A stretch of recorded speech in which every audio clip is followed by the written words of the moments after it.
And the diagram given below presents those students who play cricket, football, kabaddi. Study the diagram and identify the students who play all the three games. All the three games ఎవరు ఆడతారు అంటే మూడు ఆడాలి. So kabaddi ఆడేవాళ్ళు ఎవరు? Queue. ఈ కబడ్డీ ఆడేవాళ్ళు ఎవరు అంటే క్యూ ఆడతాడు ఆర్ఎస్టి. క్రికెట్ ఆడేవాళ్ళు ఎవరు? ఎస్టియువి. నెక్స్ట్ ఫుట్బాల్ ఆడేవాళ్ళు ఎవరు? పిక్యూఎస్వి. ఏం కావాలి?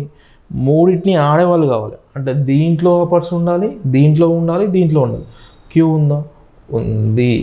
ఇక్కడ కూడా లేదు, క్యూ లేదు ఇక్కడ, కాబట్టి క్యూ కదా ఆన్సర్. పి దీంట్లో ఉందా? దీంట్లో దీంట్లో, సో పి కూడా కాదు. So are.